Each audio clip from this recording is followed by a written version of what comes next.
Bună ziua! Haideți să vă arăt o mașină din 1986 care e o mașină destul de șmecheră.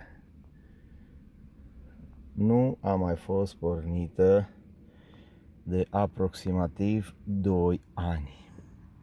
Haideți să vedem cum o să pornească epoca, ca să înțelegem ce mașini erau cândva.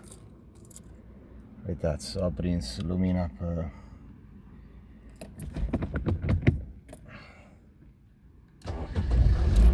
Așa pornește o mașină din 1986. Sfert de cheie după 2 ani.